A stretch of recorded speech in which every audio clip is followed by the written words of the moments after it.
اولا تو ذکر شہدائے کربلا ہے.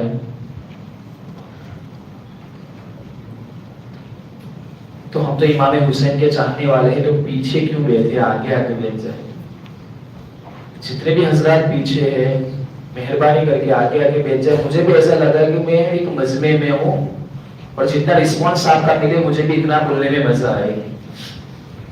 باہر بیٹھے ہوئے الحمدللہ آپ کے لیے اسی کا بھی انتظام ہے، ٹھنڈک کے اندر آ کر بیٹھے آپ. اے سی بھی چل رہی ہے، پنکھے بھی چل رہے ہیں، اور یہ آپ ہی کا تعاون کا نتیجہ ہے، یہ آپ ہی کی کاوشوں کا نتیجہ ہے کہ آپ ہی کے تعاون سے یہ مسجدیں چل رہی ہے ہماری.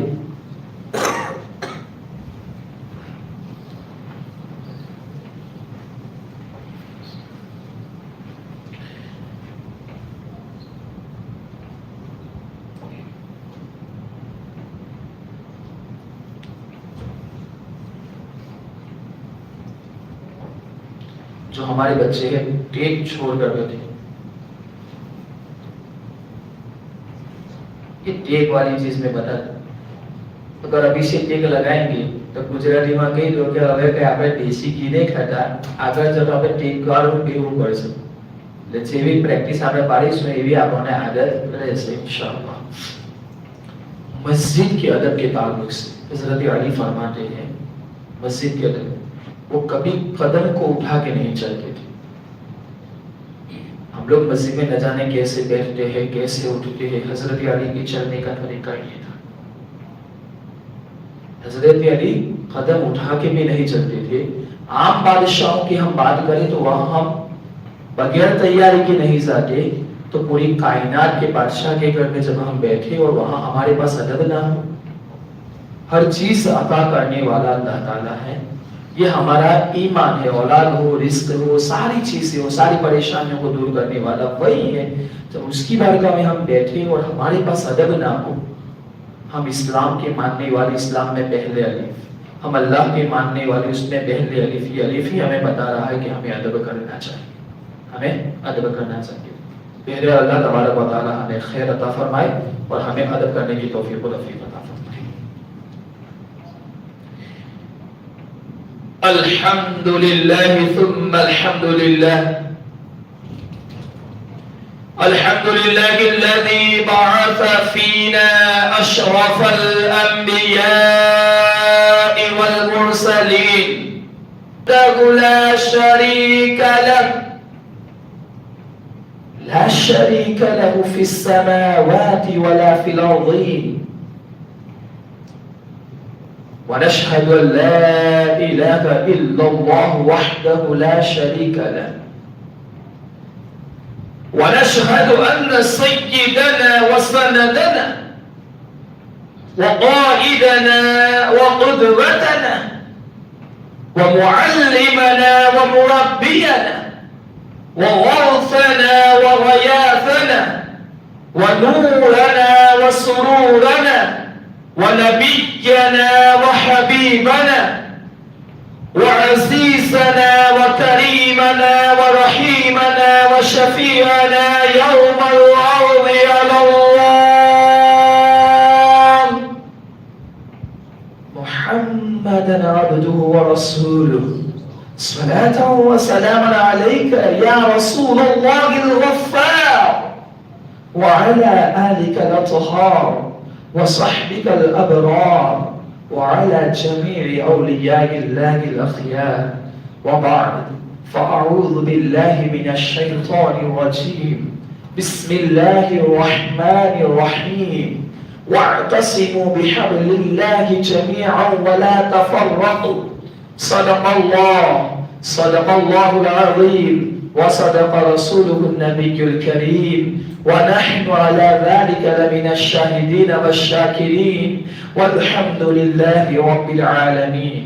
ان اللہ وملائکتہ یصلون علی النبی یا ایھا الذین آمنوا صلوا علیہ وسلموا تسلیما اللهم صل علی سیدنا ونبینا ومولانا محمد وعلى آل سیدنا ونبینا ومولانا محمد وبارک وسلم صلاة وسلام علیک یا رسول اللہ صلی اللہ تعالی علیہ وسلم۔ استاذ کریم ہمارے خود کے استاذ مولانا علمان القادری صاحب، انہوں نے حضور امام حسین کی بارگاہ میں ایک خراج عقیدت پیش کی ہے، انہی کے لکھے ہوئے اشعار، کیونکہ اپنے استاذ ہی کا کچھ اگر آپ کو سناؤ تو الحمدللہ یہ سونے پر سہاگا ہو جائے گا۔ وہ فرماتے ہیں کہ سر کٹا کر دین احمد کو بچاتے ہیں حسین، سر کٹا کر دین احمد کو بچاتے ہیں حسین، کس خوشی سے بار غم دل پر اٹھاتے ہو حسین، کس خوشی سے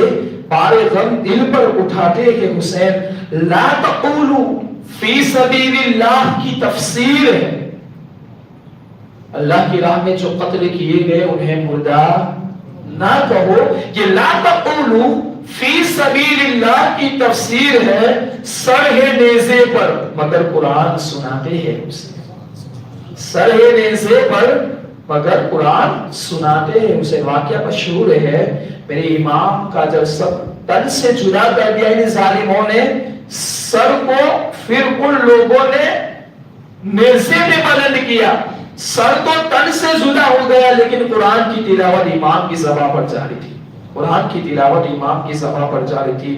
آج تک تاریخ میں ملتی نہیں اس کی مثال، آج تک تاریخ میں ملتی نہیں اس کی مثال۔ کربلا میں ایسا سجدہ کر کے جاتے ہیں حسین، کربلا میں ایسا سجدہ کر کے جاتے ہیں حسین، سر ہے نیزے پر یزیدی کیا سمجھ پائے اسے، سر ہے نیزے پر یزید نے سر بلند کیا لیکن وہ کچھ سمجھ نہیں پائے۔ میرے استاذ کریم فرماتے ہیں سر ہے نیزے پر یزیدی کیا سمجھ پائے اسے، سر بلندی کس کو کہتے ہیں بتاتے ہیں حسین، سر بلندی کس کو کہتے ہیں بتاتے ہیں حسین۔ یعنی سر کٹنے کے بعد بھی سر ان کا بلند تھا، سر کٹنے کے بعد بھی سر ان کا بلند تھا۔ بارگاہ رسالت میں آپ نے ایک مرتبہ اور آواز سے بلند اٹھے پاک حدیث چھا کو اللہم صلی علی سیدنا و نبینا و مولانا محمد و علی سیدنا و نبینا و مولانا محمد و بارک وسلم صلاة و سلام علیک یا رسول اللہ صلی اللہ تعالی علیہ وسلم۔ پوری ہسٹری میں کربلا سے زیادہ دردناک واقعہ آپ نے کبھی بھی نہیں دیکھا ہوگا۔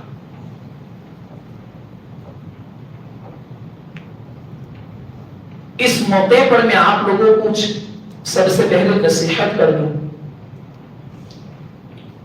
کہ واقعی امام حسین کی محبت میں ہم یہاں پر بیٹھے ہیں، واقعی حسینی بن کر بیٹھے ہیں، اور واقعی آپ چاہتے ہو کہ امام حسین ہم سے خوش ہو جائے، تو سب سے پہلے میرے دوستو یہ 2 دن کا جو روزہ ہے اس روزے کو اپنا، بڑی فضیلت آئی ہے 2 دن کے روزے کی۔ عاشورہ کا جو روزہ ہے اس کی بڑی فضیلت ہے، لیکن چاہیے تو یہ کہ ہم ان 3 دن کا روزہ رکھیں تاکہ جب بھی ہمیں پیاس لگے امام حسین اور کربلا والوں کی پیاس ہمیں یاد آ جائے، جب بھی ہمیں بھوک کا احساس ہو تو کربلا کا میدان ہمیں یاد آ جائے۔ تو اسی تعلق سے میرے دوستو کل اور پرسوں کا آپ روزہ رکھیں تاکہ ہمیں بھی اس روزے کی فضیلت ملے۔ عاشورہ کے روزے کی فضیلت تو یہ بیان کی گئی ہے کہ پہلے کے نبیوں نے بھی یہ روزہ رکھا ہے، صرف ہمارے نبی نے، پہلے کے نبیوں نے بھی یہ روزہ رکھا ہے، لہذا اس کی بڑی فضیلت ہے۔ میرے آقا صلی اللہ تعالی علیہ وسلم سے جب پوچھا گیا کہ رمضان کے روزوں کے بعد سب سے فضیلت والے روزے کون سے ہیں، اگر آن لائن چل رہا ہے ہماری ماں بہنیں بھی اگر سن رہی ہیں تو یہ بھی سمجھ لیں میرے دوستوں، میرے آقا نے کی بارگاہ میں جب ان لوگوں نے پوچھا، صحابہ نے پوچھا، تو میرے آقا نے فرمایا رمضان کے مہینے کے بعد سب سے فضیلت والے روزے محرم شریف کے روزے، محرم شریف کے روزے ہیں، اور عاشورہ کے دن کی بڑی فضیلت ہے۔ ہماری ماں بہنیں اگر سن رہی ہے تو میں ان سے یہ ریکویسٹ کروں گا کہ یہ چاہتے ہیں کہ گھر کا اناج کبھی نہ ٹوٹے، یہ چاہتے ہیں کہ ہمارے اناج میں برکتیں رہے، ہماری روزیوں میں برکتیں رہے، تو عاشورہ کے دن اپنے بچوں کو، یتیم بچوں کو جو حقدار ہیں انہیں اچھا اچھا کھانا پکا کے کھلائے، رزق میں فراخی ہوگی۔ یہ بتایا گیا ہے کہ بزرگان دین نے اس عمل کو اپنایا، 25 سال تک اپنایا، تو 25 سال تک اللہ تعالیٰ نے ان کی روزی میں برکت عطا فرمائی۔ یہ عاشورہ کے، کیونکہ کل تو میں آنے والا نہیں ہوں، اس لیے میں آپ لوگوں کو آج یہ ساری فضیلتیں، یہ برکتیں بتا دوں، اس پر ہمیں عمل کرنا ہے انشاءاللہ۔ عمل کریں گے تو اللہ تعالیٰ، کیونکہ کچھ دنوں کی نسبت، یہ نسبت بڑی چیز ہے، نسبت جب لگ جاتی ہے نا تو نسبت سے جو چیز ملتی ہے کوئی اور چیزوں سے نہیں ملتی۔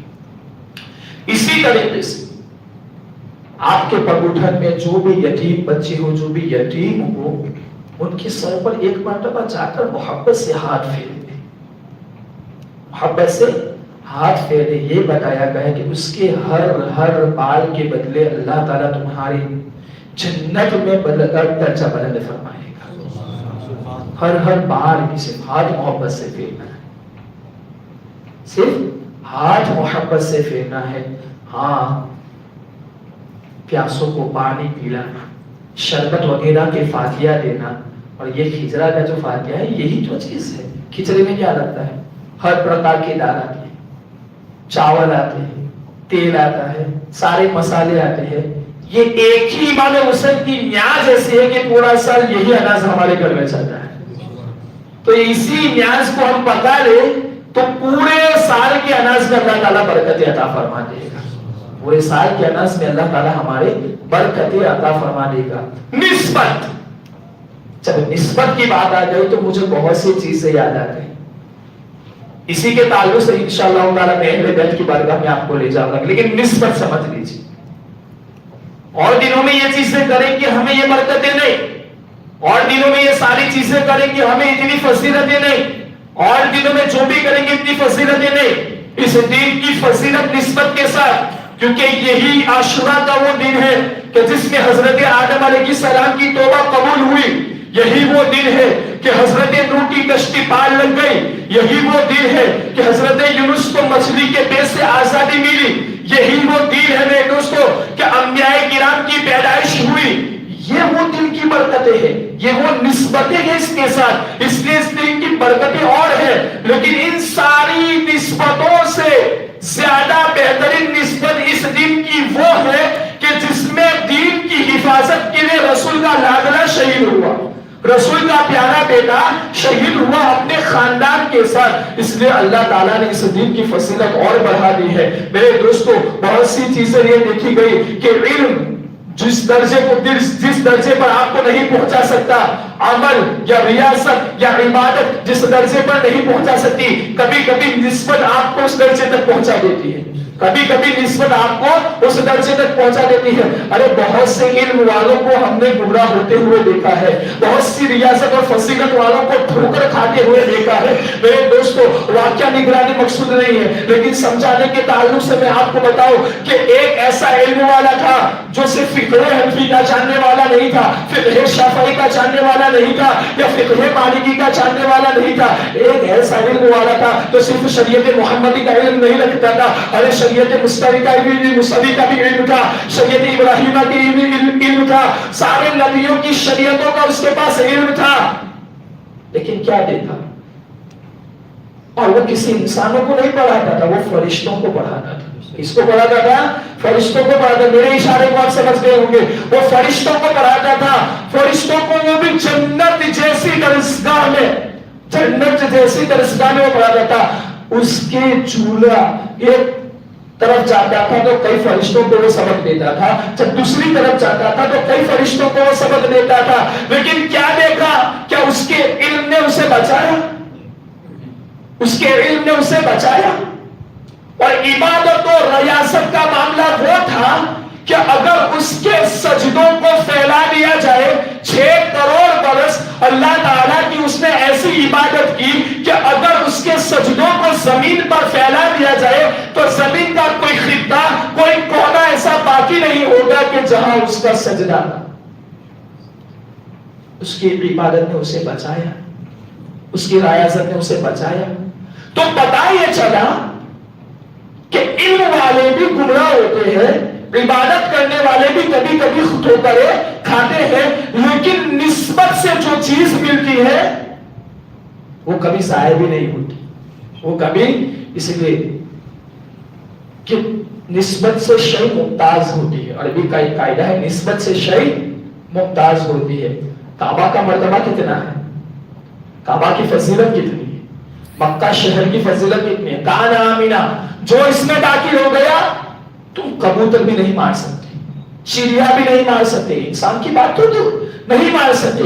تو پوچھو کیا اس کی فضیلت اس لیے ہے کہ اس میں کعبہ ہے, کیا اس کی فضیلت اس لیے ہے کہ اس میں مقام ابراہیم ہے, کیا اس کی فضیلت اس لیے ہے کہ اس میں حجر اسود ہے, کیا مطاف ہے, کیا آب زمزم ہے, یہ ساری چیزیں ہیں اس لیے اس کی فضیلت ہے, صفا و مروہ اس لیے اس کی فضیلت ہے؟ نہ, اس کی فضیلت اس لیے نہیں. خدا فرما رہا ہے لا اقسم بہذا البلد, قسم اس شہر بلد کی. قسم اس لیے کھائی جاتی ہے تاکہ کسی عظمت والی چیز کو بیان کرنا مقصود ہو, کسی کی عظمت ظاہر کرنا مقصود ہو, تو اللہ تعالیٰ قسم کھا رہا ہے. حالانکہ خدا کو قسم کھانے کی کوئی ضرورت نہیں, خدا قسم کھا رہا ہے. لا اقسم بہذا البلد, قسم ہے اس شہر مکہ کی, قسم ہے اس شہر کی.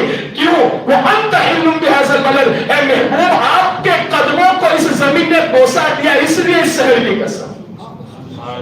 آپ کے قدم کہ میرے آقا ان گلیوں میں گھومے ہیں, تو یہ نسبت تھی ان گلیوں کو میرے آقا کے ساتھ. تو اس شہر کو جو فضیلت ہے میرے آقا کی نسبت کی وجہ سے ہے, میرے آقا کی نسبت کی وجہ سے ہے. میرے آقا کی نسبت نہ ہوتی تو یہ فضیلت بھی اسے نہ ملتی. میرے دوستو اتنا نہیں, اور بھی بہت سی چیزیں ہیں, اور بھی بہت سی جگہ ہے میرے دوستو کہ جنہیں نسبت کی وجہ سے فضیلت عطا ہوئی, نسبت کی وجہ سے فضیلت عطا ہوئی. میرے آقا ایک دسترخوان پر کھانا کھا رہے ہیں, میرے آقا ایک دسترخوان پر کھانا کھا رہے ہیں. دسترخوان پر کھانا کھانے کے بعد میرے دوستو میرے آقا تو چلے گئے. اس دسترخوان کو جب آگ میں ڈالا گیا تو آگ نے اس دسترخوان کو نہیں جلایا. کیوں نہیں جلایا؟ کیونکہ اس دسترخوان کو میرے آقا سے نسبت ہو گئی, اس دسترخوان کو میرے آقا سے نسبت ہو گئی. میرے دوستو بہت سی فضیلت ہے, اور میں انتہا کی بات بتا دوں. جب نسبت کی بات نکلی نا تو اور میں انتہا کی بات بتا دوں. میرے آقا صلی اللہ تعالی علیہ وسلم کی مزار مقدسہ جس جگہ پر ہے, اور جو مٹی میرے آقا کے جسم کے ساتھ لگی ہوئی ہے وہ عرش سے بھی افضل, وہ جنت سے بھی افضل, اور وہ کعبہ سے بھی افضل ہے. کیوں؟ اس مٹی کو میرے آقا کے ساتھ نسبت ہے, اس مٹی کو میرے آقا کے ساتھ نسبت ہے, میرے آقا کی نسبت کے ساتھ. اور میں بتا دوں آگے اہل بیت اطہار کا مقام اس سے میں ظاہر کروں گا. تو حضرت ابن عباس کی روایت ہے, حضرت ابن عباس فرماتے ہیں کہ میرے آقا صلی اللہ تعالی علیہ وسلم نے پچنا لگایا, ہجامہ ہم کراتے ہیں نا, پچنا لگایا تو اس میں سے جو خون نکلا, تو جو پچنا لگانے والا تھا وہ دیوار کے پیچھے گیا اس خون کو رکھنے کے لیے. دیکھا کہ اس خون کو میں کہاں, میرے آقا کا خون مبارک تھا, تو پچنا لگانے والے نے وہ خون پی لیا.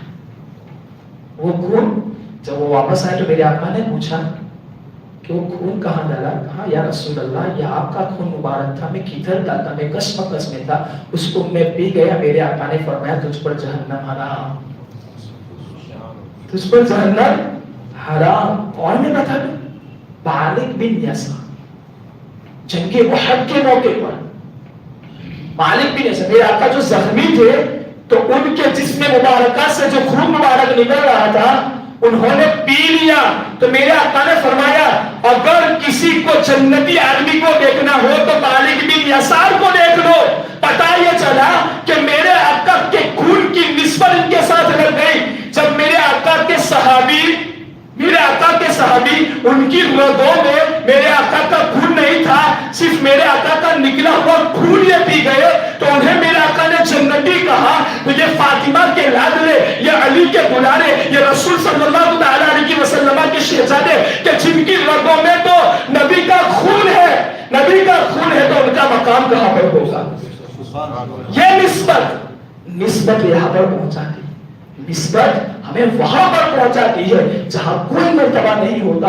عام مومنوں کی میں بات کروں تو جنت کے اندر قرآن مجید کی آیت کریمہ 27 سے 12 کی آیت کریمہ میں دوستو کہ ہر مومن باپ اور مومن بیٹے کو جنت میں ایک مقام پر رکھ دیا جائے، صرف مومنوں کے میں بانٹا ایک مقام پر.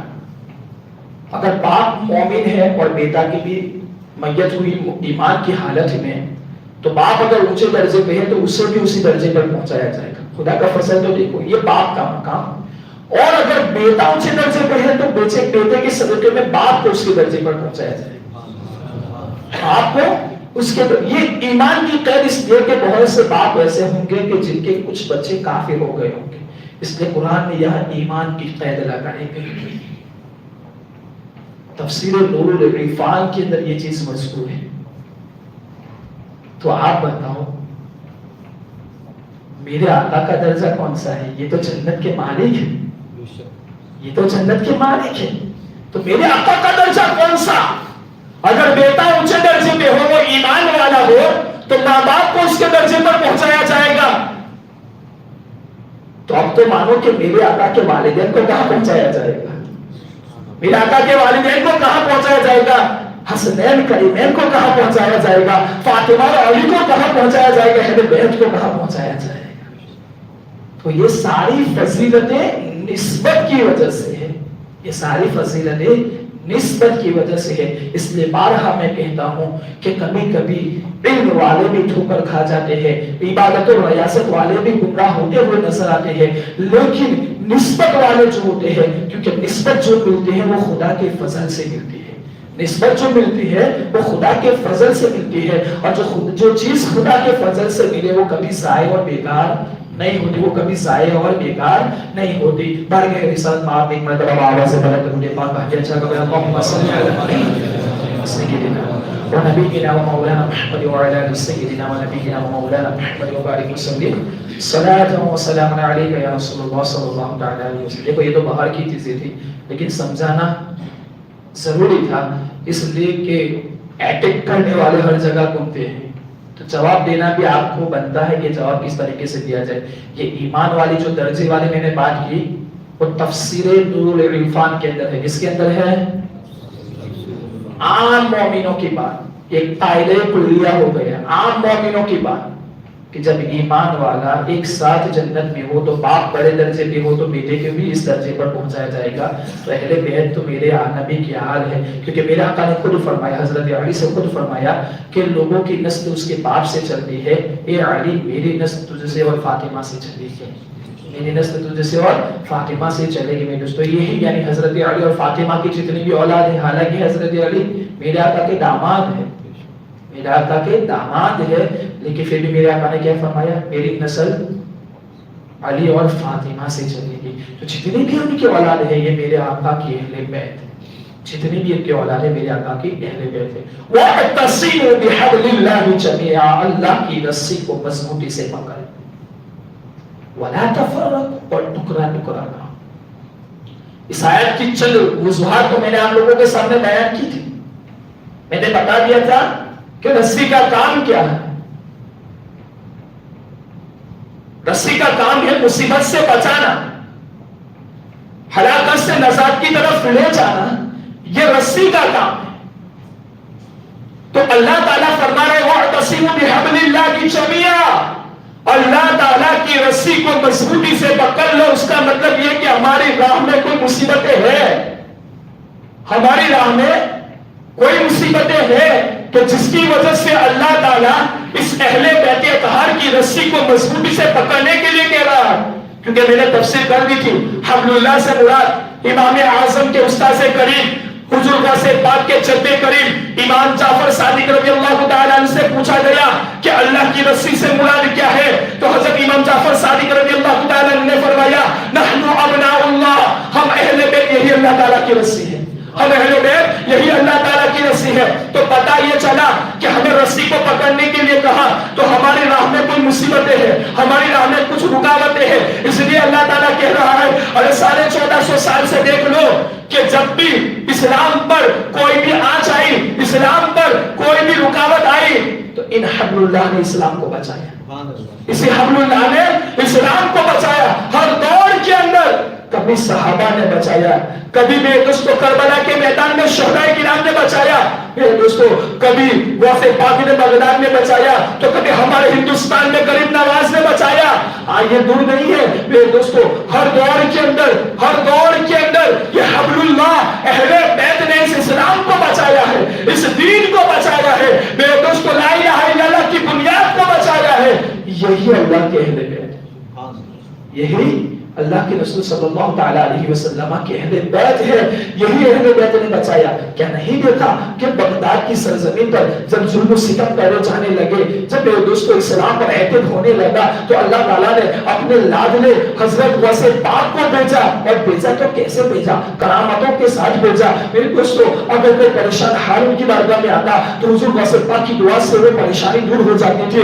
اگر کوئی ماں اپنے ڈوبے ہوئے بچے کی خبر لے کر آتی، موت کی خبر لے کر آتی، غوث پاک کے صدقے میں اللہ تعالیٰ اسے زندہ کر کے اس کے پاس واپس بھیج دیتا۔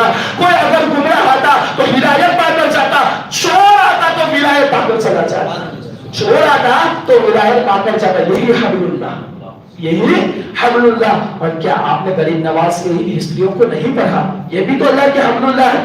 آپ کے پگٹھن میں بھی چوہے، وہ بھی حبل اللہ ہے۔ یہ جو بچے ہوئے نظر آتے ہیں یہ اللہ کی رسیاں ہے، یہ سارے اللہ کی رسیاں ہیں۔ اس لیے کہ جب رکاوٹیں آئی، جب پریشانیاں آئی، تب انہی حبل اللہ نے ہمارے دین کی حفاظت کی، انہی حبل اللہ نے ہمارے دین کی حفاظت کی۔ میرے دوستو اسی لیے یہ حبل اللہ، اللہ تعالیٰ کی رسی کو مضبوطی سے پکڑ، اور اس کی عمر کیا؟ اللہ تعالیٰ نے بالکل اعتصموا، کوئی عمر نہیں۔ کوئی بھی چیز ہم لیتے تو اس کی کوئی نہ کوئی ویلیڈیٹی ہوتی، تم پکڑو جب تک اللہ تعالیٰ کو اس کے دین کی حفاظت کرنا ہے، تب تک اللہ تعالیٰ حبل اللہ کو پیدا فرماتا رہے گا، اللہ کے ولیوں کو وہ پیدا فرماتا رہے گا۔ تو یہ حبل اللہ، یہ ہے حبل اللہ۔ یہاں پر ایک چیز اور بتا دو، لوگ یہ کہتے ہیں کہ غیر خدا سے مدد مانگنا جائز نہیں ہے، تو حبل اللہ اللہ کی رسی، تو اللہ کی رسی خدا ہے؟ جس طریقے سے ہم حبل اللہ سے اللہ مدد مانگنے کے لیے کہہ رہا ہے، اسی طریقے سے ہم رسول اللہ سے مدد مانگتے ہیں۔ حبل اللہ، رسول اللہ، نبی اللہ، حبیب اللہ، یہی لفظ ہے، لیکن معنی اگر دوسرے نکلے وہ ان کی غلطی ہے۔ بہرحال میرے دوستو یہ تو اہل بیت اطہار کے تعلق سے کچھ بتانا تھا۔ یہ اماموں کی بارگاہ میں جب لوگوں نے پوچھا، حضرت امام شافعی کی بارگاہ میں جب پوچھا لوگوں نے کہ اہل بیت کے بارے میں آپ کیا کہتے ہو، کہ ہاں کہ ان کا ذکر جب قرآن میں آتا ہے تو ان کے مرتبے کو میں کیسے بیان کر سکتا ہوں؟ ارے یہ تو وہ اہل بیت ہے کہ جن کا ذکر نماز میں بھی ہے، جن کا ذکر نمازوں میں بھی ہے، اس کا مرتبہ اتنا بلند ہے میرے دوستو۔ لیکن کربلا کے میدان میں عجیب منظر دیکھا گیا۔ پریشانیاں یہ مت دیکھو کہ ہم ان کے چاہنے والے ہیں، اللہ کے اتنے پیارے ہیں، جو محبوب ہوتے ہیں نا انہی کا امتحان لیا جاتا ہے۔ ہم بھی کوئی پریشانی میں ایسا نہیں کہ ہم بزرگان دین کے چاہنے والے ہیں، ان کے اعراس منانے والے ہیں، کہ عرس منانے والے ہیں، کہ محفلیں سجانے والے ہیں، تو ہمیں تکلیفیں کیوں؟ ہم بیمار کیوں؟ ہم پریشان کیوں؟ تو امتحان جو ہوتا ہے وہ محبوبوں کو ہوتا ہے۔ امتحان حضرت ابراہیم خلیل اللہ تھے، اللہ کے خلیل کا مطلب گہرے دوست، تو آگ میں خلیل کو ڈالا گیا، بیٹے کی قربانی مانگی گئی۔ تو امتحان جو ہوتا ہے وہ پیاروں کا ہوتا ہے۔ سارے امتحان ایک طرف، کربلا کے میدان میں جو امتحان ہوا وہ ایک طرف۔ میں ترتیب بار واقعہ تو نہیں بتا سکتا، لیکن کچھ چیزوں کی طرف آپ کے رجحان کو لے جاتا ہوں۔ بطور تبرکات ان واقعات کو سنو اور اس سے یہ سمجھو کہ دین کی حفاظت کے لیے رسول کے لاڈلوں نے کیسے کیسے اپنی قربانیاں پیش کی۔ یزید نے جب چاہا کہ عبداللہ بن زبیر، حضرت امام حسین، عبداللہ بن عمر یہ میرے ہاتھ پر بیان کر لیں، ان لوگوں نے انکار کر دیا، آپ کو مدینہ چھوڑنے پر مجبور کر دیا۔ مدینہ سے رحلت فرما کر آپ مکہ چلے گئے۔ مکہ جیسے گئے، ان کوفہ والوں نے آپ کو اتنے خطوط لکھے، ہماری روایتوں کے مطابق 150 خط لکھے، اور شیعہ کو کہتے ہیں کہ 1200 خط لکھے لوگوں نے۔ خطوط لکھ کر امام عالی مقام کی بارگاہ میں یہ کہا کہ ہم جب تک آپ نہیں آئیں گے ہم جمعہ کی نماز نہیں پڑھیں گے, ہم عید کی نماز نہیں پڑھیں گے, آپ چلے آؤ ہم آپ کے ہاتھ پر بیعت کر لیں گے, آپ پر ہماری جان و مال سب کچھ نچھاور کر لیں گے, آپ ہماری بارگاہ میں چلے آؤ, آپ ہماری بارگاہ میں چلے آؤ. میرے دوستو ایک طرف صحابہ رو کر رہے ہیں کہ امام عالی مقام آپ کوفہ کی طرف نہ جائیے, کیونکہ یہی وہ لوگ ہیں کہ جنہوں نے علی شیر خدا کو شہید کیا, یہی وہ لوگ ہیں جنہوں نے حضرت امام حسن کو تنے تنہا چھوڑ دیا, آپ ان کے اوپر بھروسہ نہ کیجئے.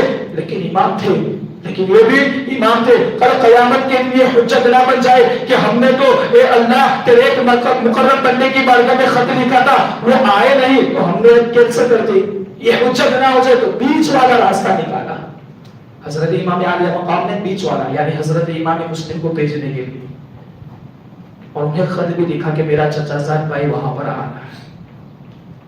حضرت امام مسلم بن عقیل وہاں سے روانہ, ان کے ساتھ ان کے دو چھوٹے بچے محمد اور ابراہیم. کیا نام تھا چھوٹے بچے؟ محمد اور ابراہیم. مسلم بن عقیل نکلے, ایسا زوردار استقبال ہوا نعرہ تکبیر و نعرہ رسالت کے ساتھ, ایسا زوردار استقبال ہوا کئی لوگوں نے آپ کے ہاتھ پر بیعت کر لی, مسجدیں بننے لگی, لوگ آپ کے پیچھے نماز پڑھنے لگے, ہر نماز کے اندر کئی لوگ آپ کے ہاتھ پر بیعت کر رہے ہیں. لوگ دعوت کے لیے لے جا رہے ہیں حضرت امام مسلم کو. یہ محبت جب حضرت امام مسلم نے دیکھی تو یہ محبت کو دیکھ کر حضرت امام مسلم نے امام عالی مقام کی بارگاہ میں خط لکھ دیا کہ بھائی جان آپ کو بہت تشریف لائیے, یہ لوگ آپ کے منتظر ہیں, بے انتہا آپ سے محبت کرنے والے ہیں, آپ پر جان و مال لٹا دیں گے. یہ خط روانہ کر دیا.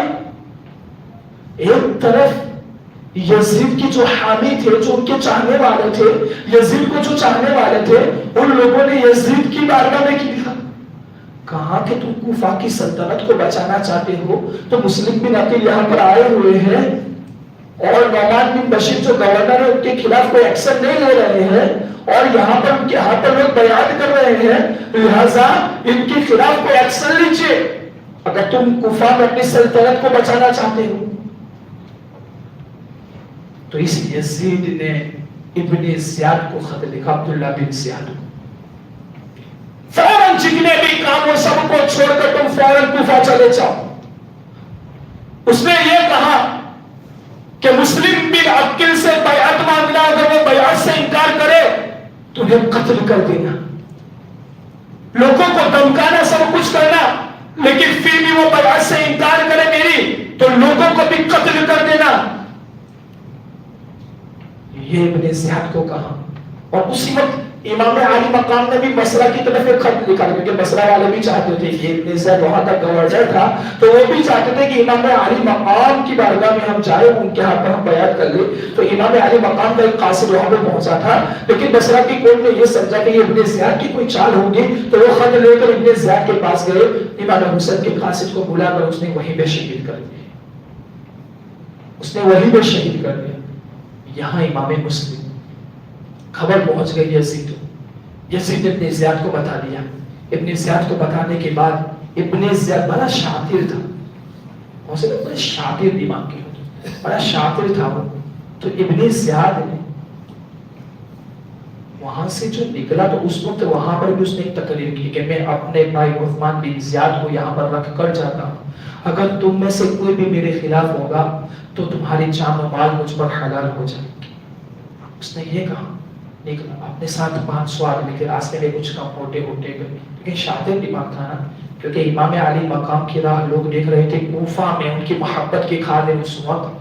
تو اس نے حجاج کا راستہ پکڑا, مکہ کا راستہ پکڑا, اس نے مکہ کا راستہ پکڑ کر, اور وہ جو آیا اس نقاب پہن کر آیا تھا, گھوڑے پر سوار کیا کر گیا تھا, نقاب پہن کر, تاکہ لوگ اسے پہچانے نہ, لوگوں کو یہ لگے کہ یہ امام علی مقام آئے ہوئے ہیں. اور یہی چیز دیکھی گئی جب وہ کوفہ میں داخل ہوا, اور وہ بھی رات کے وقت میں عشاء کی نماز کے بعد وہ داخل ہوا. جب وہ کوفہ میں داخل ہوا تو کیا لکھا, کوفہ میں جیسے ہی وہ داخل ہوا تو لوگ امام علی مقام کے نعرے لگائے, شوق وہ لوگ چھت پر نکل گئے کہ امام علی مقام آ گئے, امام علی مقام آ گئے, نعرہ تکبیر, نعرہ رسالت, اہل بیت طاہر کی محبت کے نعرے لگنے لگے. یہ اندر ہی اندر چل رہا ہے, یہ اندر ہی اندر چل رہا ہے. گورنر ہاؤس پر وہ پہنچا. نعمان بن بشیر نے دروازہ بند کیا ہوا تھا. نعمان بن بشیر سے کہتا ہے کہ میں ابن زیاد ہوں گورنر ہاؤس کے پاس. جب اس نے یہ بولا تو لوگ تب سمجھے کہ یہ تو امام علی مقام نہیں, یہ تو عبداللہ بن زیاد ہے. لوگوں نے بڑا افسوس کیا. وہاں گورنر ہاؤس کے اندر گیا, پوری رات یہ کیا. دوسرے دن مشورہ کے طور پر جتنے بھی قبیلے کے بڑے بڑے لوگ تھے 50 لوگوں کو میٹنگ کے طور پر وہاں پر بلایا. لوگوں کو دھمکایا, لوگوں کو ڈرایا, اتنا ڈرایا کہ لوگ اب دھیرے دھیرے وہیں سے ہٹے گئے. یہ کوفہ والے جو نعرے لگانے والے تھے, جو جان دینے والے تھے, جنہوں نے خط لکھ لکھ کر ان رسول کے لادنوں کو بلایا, ان رسول کے گھر والوں کو بلایا, جن پر جان نچھاور کرنے والے تھے, یہ دھیرے دھیرے ہٹنے لگے. امام مسلم سمجھ کے جس کے گھر پر ٹھہرے ہوئے تھے وہاں سے نکل کر ہانی کے گھر چلے گئے. ام ہانی یہ بھی اہل بیت اطہار کے بہت بڑے محب تھے. حضرت ام ہانی کے گھر جب وہاں پر گئے, حضرت ام ہانی نے کہا تھا اس وقت کہ میں اگر آپ باہر ہوتے تو میں پناہ نہیں دیتا, کیونکہ میں خون خرابہ نہیں چاہتا یہاں پر. لیکن پھر بھی ہانی نے آپ کو پناہ دی اور ان کے گھر پر بیعت چل رہی تھی. اس وقت بھی امام مسلم کے ہاتھ پر لوگ بیعت کر رہے تھے. اور ہانی اور ابن زیاد کا جو کانٹیکٹ تھا وہ بڑا اچھا تھا. ہانی اور ابن زیاد جو ہے ان کے کانٹیکٹ, لیکن جب سے امام مسلم ان کے گھر پر گئے, ہانی نے ابن زیاد کے پاس آنا بند کر دیا. وہ ابن زیاد کے پاس, جب ابن زیاد بلاتا تھا تو ہانی یہ کہتے تھے کہ میں بیمار ہوں, طبیعت صحیح نہیں, اس وجہ سے بہانہ کر کے وہ نہیں جاتے تھے. امام مسلم کے گھر پر بیعت. اس کے بعد جو بات آئے گی بھائی امام مسلم کی تلاش شروع. ایک طرف وہ لوگوں کو دھمکا رہا ہے, ڈرا رہا ہے کہ اگر تم نے کسی نے بھی پناہ دی اس کے گھر کو جلایا جائے گا, اسے قتل کیا جائے گا, اس کی جان و مال مجھ پر حیران ہو جائے گی. اب معقل نامی شخص کو 3000 درہم کے بدلے امام مسلم بن عقیل کی جاسوسی کے لیے تیار کیا گیا. یہ بھی بڑا شاطر تھا. اس نے امام مسلم کو ڈھونڈنے کے لیے جو جگہ پسند فرمائی وہ کون سی جگہ تھی؟ وہ مسجد. وہ جگہ مسجد تھی, کیونکہ مسجد میں ہر طرح کے لوگ آتے ہیں, مسجد میں ہر پرکار کے لوگ آتے ہیں. تو اس نے مسجد کو پسند فرمائی. نماز کے بعد مسلم بن اوس سجا یہ نماز پڑھتے رہے, ان کی بارگاہ میں وہ حاضر ہوا. اس نے کہا کہ اہل بیت اطہار کا ایک شخص مسلم بن عقیل آئے ہوئے, مجھے ان کے ہاتھ پر بیعت کرنی ہے اور یہ 3000 دینار جو ہے ان کو بطور نذرانہ مجھے پیش کرنا ہے. وہ کہاں بیٹھے رہے؟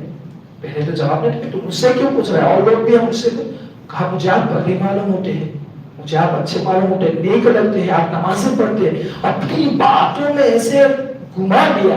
منافق جو ہوتے ہیں نا ان کے پاس ایک ٹیکنیک ہوتی ہے, اس کے پاس جا کر بھی ایسی باتیں کرتے, اس کے پاس جا کر بھی ایسی باتیں کرتے کہ دونوں کو ایسا الجھا دیتے ہیں کہ دونوں کو ایسا لگتا ہے کہ وہ میرا اتنا خطرناک دشمن, لیکن بیچ والا یہ جو ادھر ادھر کی باتیں کرتے ہیں وہی سب سے بڑا دشمن.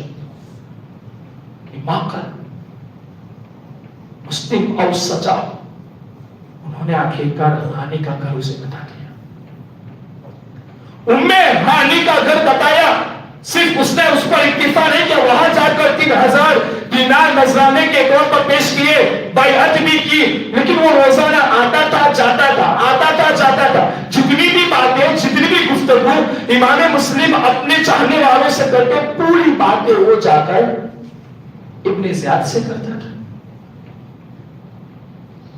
مشورہ ہوا, ہانی نہیں جاتے تھے. محمد بن اشعث کو بھیجا گیا کہ ہانی کو کسی بھی حالت میں بلایا جائے. یہ سارا معاملہ ہوا. حضرت ہانی کو گرفتار کیا گیا. حضرت ہانی کو گرفتار کرنے کے بعد لوگوں کی بھیڑ وہاں پر جمع ہو, کیونکہ ہانی جو تھے وہ قبیلے کے بڑے آدمی سے تھے, امیروں میں سے تھے, رؤسا میں سے تھے, تو ان کو بڑا گینا چاہتا تھا. تو میرے دوستو وہاں پر ہانی, تو لوگوں نے کہا قتل کرنے کے لیے ابن زیاد کو لوگ تیار ہو گئے تھے, لیکن کہاں اندر سے ایک آدمی نے نکل کے کہ ہانی وہاں پر حفاظت سے. حضرت امام مسلم یہ بھی یہاں پر سمجھ گئے تھے کہ یہاں پر بھی رہنا بھی درست نہیں ہے, تو وہاں سے پھر وہ نکلے تو کہاں 18,000 لوگوں نے آپ کے ہاتھ پر بیعت کی تھی. 18,000 لوگ آپ کو چاہنے والے تھے, 18,000 لوگ آپ کو ماننے والے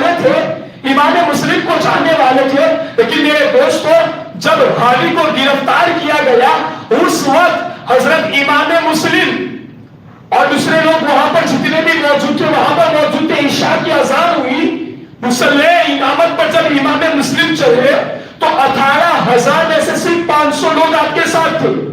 یہ جان لٹانے والے, یہ مال لٹانے والے, اپنے بچوں کی جان دینے والے, یہ ایسا وعدہ کرنے والے صرف کتنے 500 لوگ تھے. اس کے علاوہ زیادہ کوئی نہیں تھا میرے دوستو. یہ تو نماز جب شروع ہوئی, لیکن جیسے ہی نماز ختم ہوئی صرف 30, یہ کوفہ ہے, صرف 30 لوگ. اور وہ بھی امام مسلم ایک محلے سے دوسری جگہ جا کے 30 بھی گائے. اب تنے تنہا ہما وقت جو بیٹوں کو قربان کرنے کی باتیں کرتے تھے, آج امام مسلم کو دیکھ کر ان کے گھر کے دروازے بند ہو جاتے ہیں. غریب الوطن, ایک مسافر جس کا کوئی نہیں میرے دوستو, ان کے دل پر کیا گزرتی ہوگی. رسول کائنات صلی اللہ تعالی علیہ وسلم کا خون مبارک ان کی رگ رگ میں دوڑ رہا ہے. میرے دوستو, ایک غریب الوطن حضرت امام مسلم کی بارگاہ میں کیا گزرتی ہوگی. امام مسلم کیا سوچتے ہوں گے. کوئی پانی پلانے کے لیے تیار نہیں, کوئی پناہ دینے کے لیے تیار نہیں. حضرت توبہ کی بارگاہ میں جاتے ہیں. یہ بھی محب اہل بیت, یہ بھی محب اہل بیت. وہ پانی مانگتے امام مسلم, کہا جلدی جلدی پانی پی لو, کیونکہ مسلم بن عقیل جو ہے ان کے تعلق سے ایسی باتیں ہوتی ہیں کہیں وہ نہ آ جائے. کہا توبہ میں ہی مسلم بن عقیل ہوں, میں ہی مسلم بن عقیل ہوں. آپ پناہ دیتی ہے, پناہ دینے کے بعد رکھتی ہے. بہرحال محمد بن اسعد کو ان کے جستجو کے لیے بھیجا جاتا ہے, ان کی نگہداشت کے لیے بھیجا جاتا ہے. آخرکار امام مسلم رضی اللہ تعالی عنہ ان کے لیے پورا گھر کور کیا جاتا ہے, کیونکہ اس کا بیٹا بھی جو تھا, طوعا کا جو بیٹا تھا, وہ بھی امام مسلم کو ڈھونڈنے میں لگ گیا تھا. یہ لوگ لالچی تھے, یزید ان کو لالچ دیتا گیا, یہ لالچ میں پھنستے گئے. یزید نے کہا جو مسلم بن عقیل کو لائے گا اسے اتنا انعام دوں گا, اتنا انعام دوں گا. تو طوعا کا جو بیٹا تھا وہ بھی لالچی تھا, تو اس کے بتانے سے لوگوں کو پتہ چل گیا. تو یہ طوعا کے مکان کو کور کر لیا. سارے سپاہیوں نے بتایا جاتا ہے 70 سپاہی صرف ایک امام مسلم کے لیے, صرف ایک امام مسلم کے لیے 70 سپاہی. پھر بھی میرے دوستو جب تلوار لے کر باہر نکلے تو ایک بھی سامنے نہیں آتا تھا. ایسا لگتا تھا کہ حیدر کرار ان کے تلوار میں چھپ گئی ہے. وہ کی گردنیں کٹتی گئی, کوئی سامنے نہ آیا. مقابلہ جب کرنے سے یہ تھک گئے, یہ سارے کے سارے تھک گئے. یہ سوچنے لگے کہ امام مسلم ہر کسی کو یہ کاٹ دیں گے, ہر کسی کو یہ فنار کر دیں گے, ہر کسی کو یہ جہنم کی طرف بھیج دیں گے. تو محمد بن اسعد نے کہا امام مسلم آؤ, صرف گرفتاری کر لو, آپ کی ضمانت کی ذمہ داری میں لیتا ہوں. یہ بہانہ کر کے, یہ تدبیر اپنا کے ابن زیاد کی پاس لے جایا گیا. ابن زیاد کی پاس لے جایا گیا. آپ سوچئے رسول کائنات کے خاندان کے چشم و چراغ کے چہرے پر کوئی تماچا مارے, اس کا حال کیا ہوگا. عبداللہ بن زیاد نے حضرت امام مسلم کو وہاں پر تماچا مارا. طرح طرح کی تکلیفیں دی, طرح طرح سے ستایا گیا. آپ سوچے ابھی اتنا سناٹا ہے, یہاں پر ان باتوں کو سن کر اس وقت کیسا سناٹا ہوگا. 2 بچے ساتھ میں ہیں, محمد اور ابراہیم, اپنے خون کے 2 چھوٹے چھوٹے بچے ہیں. لیکن اس وقت جو فکر کر رہے ہیں حضرت امام مسلم, فکر یہ ہے کہ انہوں نے امام علی مقام کو خط لکھ دیا ہے اور میرا باپ وہاں سے اپنے اہل و عیال کے ساتھ روانہ ہو گیا ہوگا, اور یہ کوفہ والے, یہ غدار ہے, یہ نافرمان ہے, یہ بے وفا ہے, یہ بھی امام حسین کے ساتھ کیا معاملہ کریں گے. دوستو ان ظالموں نے حضرت امام مسلم بن عقیل کو چھت پر لے جا کر اوپر سے بالا کھانے سے نیچے پھینکا. یہ شہید ہو گئے. کربلا کے میدان میں سب سے پہلی شہادت حضرت امام مسلم بن عقیل کی. امام مسلم بن عقیل کی یہ پہلی شہادت ہے میرے دوستو. اس کے بعد یہ 2 چھوٹے بچے قاضی بن شریح کے پاس تھے. قاضی بن شریح کے پاس یہ جو 2 بچے تھے نا, یہ کی تو انوکھی بات کی. یہ 2 بچے چھوٹے بچوں کا کیا قصور تھا, تو ان کے خلاف سازشیں رچنے لگا. یہ اپنی زیادہ کیا قصور تھا. قاضی بن شریح کبھی ان کے سر پر ہاتھ پھیرانے, میں نے کہا نا یتیموں کے سر پر ہاتھ پھیرانے, یہ نسبت ہے, یہ نسبت ہے. تو ان کے سر پر ہاتھ پھیرا دے. یہ دونوں چھوٹے چھوٹے بچے آنکھوں سے آنسو نکل رہے. قاضی شورے سے کہتے ہیں کہ آپ تو ایسے ہمارے سر پر ہاتھ پھیلا رہے ہیں جیسے کہ ہم یتیم ہو چکے. کیسی گزری ہوگی ان بچوں کو جب ان چھوٹے چھوٹے بچوں کو یہ پتا ہوگا کہ میرے والد گرامی کو شہید کیا گیا. اس وقت قاضی شورے نے اس وقت بتایا کہ تمہارے باپ کو تمہارے والد گرامی کو اتنے زیادہ نے قتل کر دیا, شہید کر دیا, اور وہ تمہیں ڈھونڈ رہا ہے. کل حجاز کی طرف ایک قافلہ جانے والا ہے, اس قافلے کے ساتھ میں تمہیں بھیج دوں گا, تم مدینہ چلے جانا. قافلے کے ساتھ بھیجنے کے لیے ان کے بیٹے کو بھیجا, ان کے بیٹے کو بھیجا تو کیا دیکھا, جب وہاں پر پہنچتے تو دور و دراز وہ قافلہ نکل چکا تھا. یہ چھوٹے چھوٹے ننھے منھے بچے, ہم میدانوں میں اپنے بچوں کو اکیلے نہیں بھیجتے, روڈ پر ہم اپنے بچوں کو اکیلے نہیں بھیجتے. یہ چھوٹے چھوٹے ننھے منھے بچے پیروں میں چپل نہیں, میرے دوستوں کسی کو پہچانتے نہیں, کیا راستہ ہے. ارے یہ نازوں سے پالے ہوئے, یہ آغوش محبت میں پلے ہوئے یہ بچے میرے دوستوں, جن کو آنکھ کا تارا کہا جاتا تھا, جن کی کبھی پیشانی چومی جاتی تھی, میرے دوستوں ان بچوں کو وہاں پر دیکھا تو قاضی شورے کے لڑکے نے کہا کہ یہ دور و دراز یہ جو قافلہ دکھ رہا ہے یہ دور رہے, اس قافلے کو پکڑ لو. یہ بچے گئے, چھوٹے سے بچے تھے, چھوٹے چھوٹے پیر لے کر کتنے دوڑتے, یہ بچے دوڑتے گئے وہاں پہنچے تو قافلہ گئے. اب کیا کریں, بڑا چھوٹے کو پکڑ رہا ہے, کبھی کھلے مل رہے ہیں, چھوٹے بچے رو رہے ہیں. کہاں جائے, چلتے چلتے ان دونوں چھوٹے بچوں کے پیروں میں سوجن آ گئی. کبھی کانٹے لگ رہے, کانٹے چبھ رہے, کبھی پتھر لگ رہے. ارے جو گلیوں میں اکیلے نکلنے والے نہیں تھے, آج جنگلوں میں تنے تنہا دوڑ رہے, کوئی حامی نہیں, کوئی مددگار نہیں. کیا قصور تھا ان چھوٹے چھوٹے بچوں کا. کربلا کی کہانی اور اس کربلا کے واقعے کو سن کر میرے دوستوں خون کانپ جاتا ہے. پوری رات دوڑتے رہے, نکلتے رہے, صبح میں آئے تو وہی کے وہی. ایک پولیس والے نے گرفتار کیا, گرفتار کر کے داروغ جیل کو دے دیا. لیکن مشکل نام کا وہ تھا, وہ بھی وہی پہلے بیت تھا. ان چھوٹے بچوں کو پہچان لیا, اس نے جیل میں نہیں ڈالا, انہیں گھر لے گیا.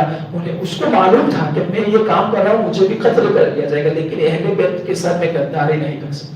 گھر جا کر کھانا کھلایا, انہیں صاف کیا, اور ایک انگوٹھی دی کہ جا کر میرے بھائی کو دکھا دینا, یہ میرا بھائی پہچان لے گا, تمہیں مدینہ پہنچا دے گا. پھر سے نکالے اکیلے بچوں, پھر چلتے. پچھلی تو پوری رات چلے, نہ نیند مل رہی ہے, نہ آرام مل رہا ہے, پھر چلے یہ بچے. پھر وہی کہ وہی میرے دوستوں یہ بچے نظر آئے. اب یہ بچے سمجھ گئے تو ایک چشمہ تھا وہاں, ایک درخت تھا, درخت کے بیچ میں ایک جگہ تھی, وہاں جا کر دونوں بچے بیٹھ گئے. میرے دوستوں ایک عورت تھی جن کی باندھی تھی, جو عورت تھی وہ بھی پہلے بیت اطہار کے ساتھ محبت کرنے والی تھی. وہ جب پانی بھرنے کے لیے جاتی تھی تو پانی کے چشمے کے اندر ان دونوں بچوں کی تصویروں کو دیکھا. اتنے خوبصورت بچے, جا کر پوچھا تھا تم کون ہو. دیکھو خاندان رسول کے یہ چھوٹے چھوٹے بچے, ان کی جان پر ہے, پھر بھی یہ بچے سچ بول رہے کہ ہم مسلم بن عقیل کے بیٹے ہیں. ہم مسلم بن عقیل کے بچوں کو جو تعلیم ہمیں دینا ہے سچ کے ساتھ. حبل اللہ جو ہمیں پکڑنے کے لیے کہا تو ان کے کردار کو ہمیں اپنانا پڑے گا, ان کے نقش قدم پر ہمیں چلنا پڑے گا. یہ چھوٹے چھوٹے بچے, تو وہ بانی جو ہے وہاں کنیز جو ہے اس کی مالکہ کے بارگاہ میں لے گئے. مالکہ کی بارگاہ میں جیسے ہی انہیں لے گئے دونوں بچوں کو, کہا کہ آج تو ایسے مہمان لائی ہے, خوشی کے اندر اسے آزاد کر دیا. ان بچوں کو کھلایا پلایا نہلایا, ان کے بال سوارے سب کچھ کیا, اور ایک کمرے کے اندر چھپا کے انہیں سلا دیا, کیونکہ ان کا شوہر جو تھا وہ بھی لالچی تھا. ایک سبب, وہ بھی لالچی تھا. کیا سوچا صبح میں آپ کو مدینہ کی طرف روانہ کر دوں گی, لیکن کیا دیکھتا ہے اس کا شوہر جو ہے, اس کا شوہر بچوں کو اتنا دھندا تھا, اتنی گرمیوں میں دھندا کہ تھکا مارا اس کا گھوڑا بھی مر گیا. تھکا مارا اس کا گھوڑا بھی مر گیا. تو وہ ڈھونڈتے آخر میں وہ گھر آ کر سو گیا. اچانک رات میں کیا دیکھتا ہے کہ بچوں کے رونے کی آواز آ رہی ہے. بچوں کے رونے کی آواز آ رہی ہے. کہاں ہمارے گھر میں تو کوئی بچہ نہیں ہے. اس کی بیوی وہیں پہ تھی, وہ کہہ رہی ہے کہ کوئی نہیں, تم سو جاؤ. صبح میں دیکھ لیں گے، تم سو جاؤ صبح میں دیکھ لیں گے. لیکن وہ کہ نہیں نہیں کوئی نہ کوئی تو ہے. اس نے جا کر جب دیکھا تو مسلم بن عقیل کے دونوں بچے محمد و ابراہیم وہاں پر پہنچے. کہا جسے میں پورے کوفہ کے اندر ڈھونڈتا تھا یہ تو میرے گھر ہی میں نکلے. اسے صبح میں ابن جانب اس کی بیوی جو ہے اس کے ہاتھ جو رہی ہے پیر کر رہے کہ تم اہل بیت سے نہ دشمنی کرو. ان چھوٹے چھوٹے بچوں نے تمہارا کیا بگاڑا ہے؟ تم کیوں اس کے ساتھ ایسا کر رہے ہو ایسا کر رہے ہو؟ لیکن وہ حارث نامی شخص ماننے کے لیے تیار.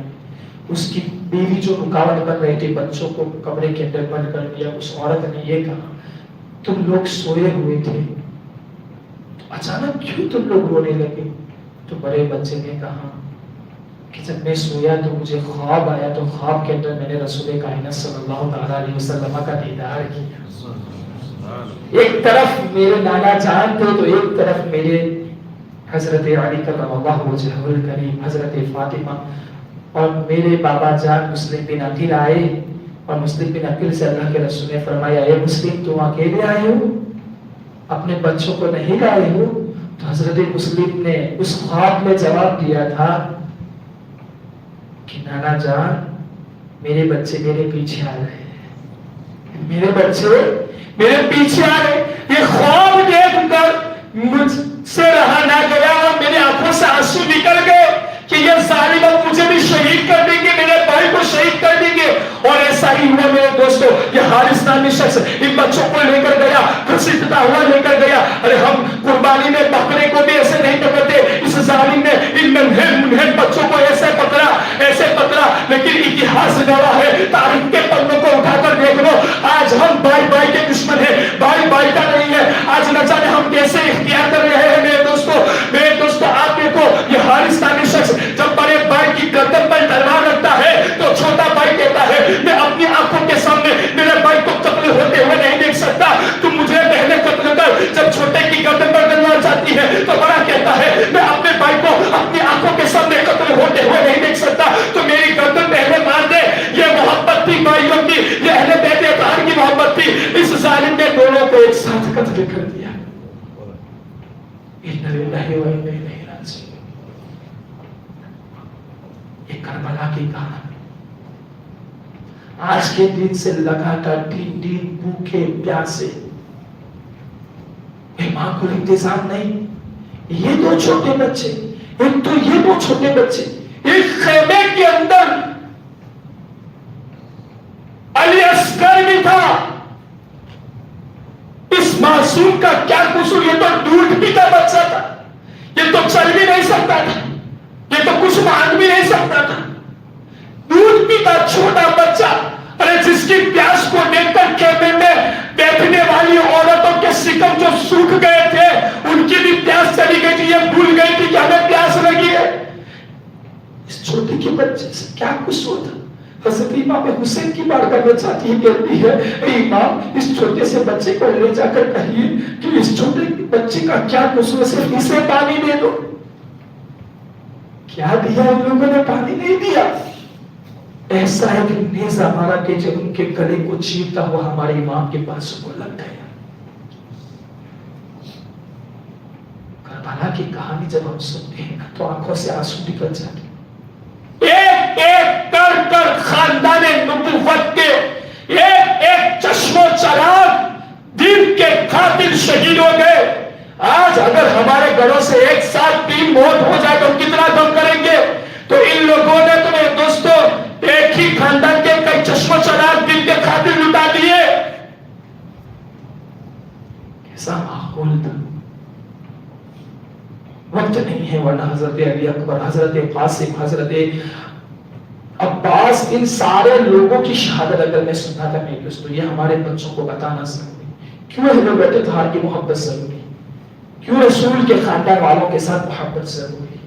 اس لیے ضروری ہے کہ دین کی خاطر جب جب دین پر ضرورت پڑی حبل اللہ یا اللہ کے رسولوں نے ہماری مدد فرمائی. آخری بات کہہ کر میں اپنی تقریر کو ختم کرتا ہوں. حبل اللہ، ایک تو تفسیر میں نے یہ بتایا کہ اس سے مراد اہل بیت، اس سے مراد، آپ جگ رہے ہو نا؟ صحیح سے سن رہے ہو کہ نہیں؟ کبھی کبھی کم کے لیے آپ لوگ اتنے چپ ہوتے ہو, کبھی کبھی سستی کی وجہ سے. سستی تو نہیں آ رہی ہے نا, کیونکہ میرا ایک مقصد ہے, میں تھوڑا دیتا ہوں لیکن صحیح دل کے ساتھ سنو تو یہ مزہ آتا ہے, ورنہ پھر بور ہو کر سنو تو ان میں کچھ چیزیں مزہ نہیں آتی. لیکن وَاعْتَصِمُوا بِحَبْلِ اللَّهِ جَمِيعًا, اللہ کی رسی سے مراد ایک تفسیر میں یہ بھی بتایا گیا کہ قرآن کیا ہے, قرآن. ایک اس سے مراد اہل بیت اور ایک اس سے مراد قرآن. اور یہی تو اللہ کے رسول نے حدیث میں فرمایا کہ دو چیزوں کو مضبوطی سے پکڑو, اہل بیت اور قرآن. ایسی بات میں آپ لوگوں کو بتا رہا ہوں, اسے پکڑ لینا, سمجھ میں نہ آئے تو دوبارہ پوچھ لینا. اہل بیت کے ذکر کو جو نہیں کرتے, نہیں مانتے, در حقیقت وہ قرآن پر مکمل عمل نہیں کر سکتے. اور قرآن اہل بیت کے ساتھ ایسا جڑا ہوا ہے کہ اگر اہل بیت کا ذکر نہ ہو تو قرآن انکمپلیٹ, ناقص, ادھورا.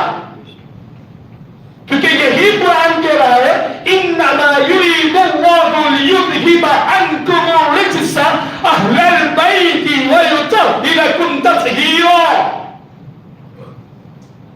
ہے نا اہل بیت کا ذکر. قل لا اسألکم علیہ اجرا الا المودۃ فی القربى واعتصموا بحبل اللہ جمیعا. اگر اہل بیت اطہار کا ذکر قرآن سے نکالے تو قرآن انکمپلیٹ, ناقص, ادھورا, مکمل ہو نہیں سکتا. تو پتا چلا کہ قرآن سے اہل بیت کو الگ نہیں کیا جا سکتا. ایک تو یہ چیز, دوسری یہ چیز کہ اہل بیت سے بھی قرآن کو الگ نہیں کیا جا سکتا. کیا آپ نے نہیں دیکھا کہ کربلا کے میدان میں حضرت امام حسین کا سر تن سے جدا ہوا, نیزے پہ بلند کیا, لیکن قرآن کی تلاوت جاری ہے, قرآن کی تلاوت جاری ہے. تو نہ ہم قرآن کو چھوڑیں گے نہ ہم اہل بیت کو چھوڑیں گے. تو وہ اعتصموا بحبل اللہ جمیعا سے چاہے اہل بیت مراد ہو چاہے قرآن مراد ہو, ہم دونوں کو مضبوطی سے پکڑ لیں گے. یہی حبل اللہ ہے. اسی حبل اللہ کو زندگی میں پکڑ لو, انشاءاللہ ہماری دنیا بھی کامیاب, ہمارے آخرت بھی کامیاب. اگر مضبوطی سے پکڑے بنا 1000 سال مسلح کس نہ سب کچھ کر ڈالو, کچھ کام کا نہیں, کچھ کام کا نہیں ہے. اللہ تبارک و تعالیٰ سے دعا ہے کہ اللہ تبارک و تعالیٰ ہماری اس محفل کو قبول عطا فرمائے, اور اللہ تبارک و تعالیٰ دوران گفتگو کوئی بھی خطا ہوئی ہو شہیدان کربلا کے صدقے میں معاف عطا فرمائے. وما علینا الا البلاغ. السلام علیکم ورحمۃ اللہ وبرکاتہ. روزہ رکھنا ہے آپ, روزہ رکھیں گے نا انشاءاللہ. پہلے نبیوں نے رکھا تھا, ہم بھی انشاءاللہ. ہم تو زیادہ حقدار ہے اس لیے, ہم پر تو احسان ہے کربلا والوں کا. تو میں تو یہ کہتا ہوں کہ یہ لنگر جو آپ اٹھا رہے ہو نا, یہ فاتحہ وغیرہ کر رہے ہو, تو آپ کی مسجد ہی میں روزے کا ایسا اہتمام کیجئے کہ آپ کا لنگر اور آپ کا یہ فاتحہ روزے دار کی حالت میں جائے. میری بات سمجھ میں آ رہی ہے؟ بے نمازی کھائے اور ایک روزے دار کھائے, اس کا فائدہ دو. مغرب کے وقت اگر آپ یہاں روزے کا اہتمام کریں گے تو جتنے لوگ روزہ چھوڑنے والے ہیں اتنے لوگ نماز بھی, اگر جب یہ روزے والے وہاں پر بیٹھے گی لیکن کم سے کم اس کے بہانے نماز تو پڑھیں گے. تو آپ فاتحہ تو دلاتے ہو, سب کچھ کرتے ہو, ایسا ہی اہتمام کر لو کہ آپ ہی کی مسجد کے پاس, آپ کے پاس تو ہال بھی ہے الحمدللہ, آپ کے پاس تو ہال بھی ہے, تو آپ انتظام بہت اچھی طریقے سے کر سکتے. مل کر یہ کام سب لوگ مل کر سب اپنا فریضہ سمجھ کر تو یہ اہتمام کیجیے, نماز کا اہتمام کیجیے. یہ خصوصی طور پر کہ یہ عاشورہ کے دن ہم جھوٹ نہیں بولیں گے, ہم غیبت نہیں کریں گے, ہم کسی کی چغلی نہیں کریں گے, ادھر ادھر کی باتیں نہیں کریں گے, اللہ کی بارگاہ میں سچی توبہ کریں گے, روزے سے رہیں گے, اور ایک وقت کی بھی نماز نہیں چھوڑیں. اتنا تو کریں گے نا, اتنا کریں گے نا تو سمجھ لو کہ آپ حسینی ہو. اتنا کریں گے تو سمجھ لو کہ آپ کم سے کم جس دن امام حسین نے یہ شہادت دی اس دن تو ان چیزوں سے ہمیں بچنا چاہیے. اللہ تبارک و تعالیٰ سے دعا, اللہ تعالیٰ ہم تمام کی حفاظت فرمائے. سلام کی